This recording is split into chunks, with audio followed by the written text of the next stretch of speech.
Is it Independence Day reinvented for the new millennium, or is it just a whole bunch of cheese? I don't know. We'll find out. Our next show, let me introduce my guest critic, returning in the Ebert seat. This is returning guest critic Greg Hill. Back once again, taking time out of his day, and the movie that we are actually going to review today is Skyline. And that movie opened worldwide, or nationwide, on Friday, November 12, 2010.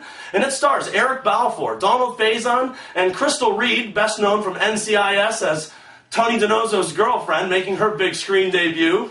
And this film comes to us from the brothers Strauss, who directed Alien vs. Predator Requiem, and it's, I must tell you, that is a towering work of cinematic achievement compared to this movie, Skyline, which I now turn over to my guest critic to tell us a little bit about Skyline.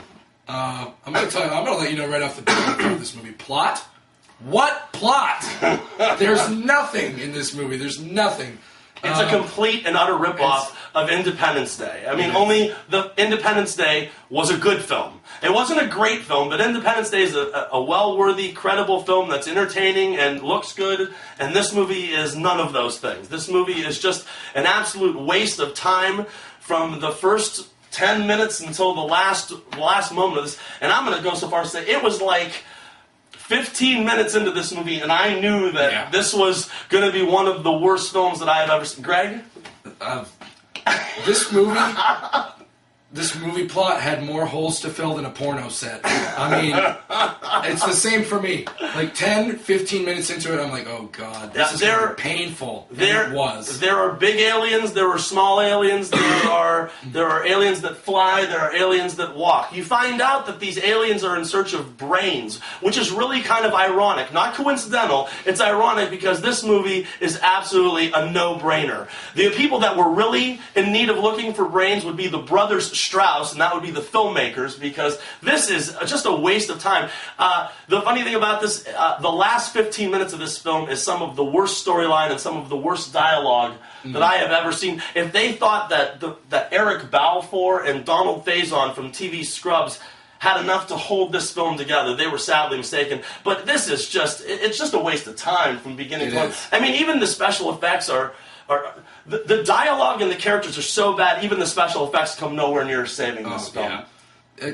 Again, it's like the two worst things to happen to Donald Faison's career: Scrubs ending and this movie. It was just awful. Like I said, it was painful to watch. And like right off the bat, it's like you see that Donald Faison's character is filthy rich. Yeah. They never say what he does.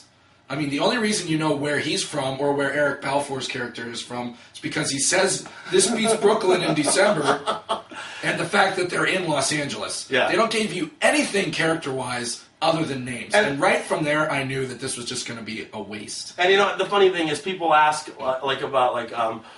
I don't think a movie like Piranha 3D is a bad movie because that movie is trying to be deliberately cheesy, and it succeeded in that. And it was fun to watch that movie because it excelled in being cheesy.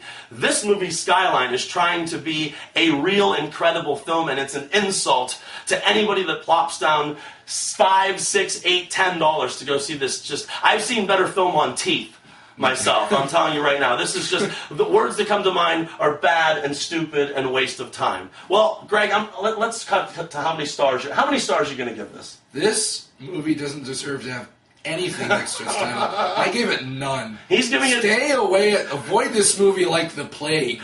All right? Because you probably might... You can feel your brain cells die. For the only the second time since we've had real screen reviews, another guest critic, Debbie, gave 0 stars to something I can't remember off the top of my... I think Due Date. But he's giving 0 stars. I'm giving 1/2 of 1 star because, as I've said before, I didn't see the microphones hanging from the ceiling. I didn't see the cameraman in a mirror.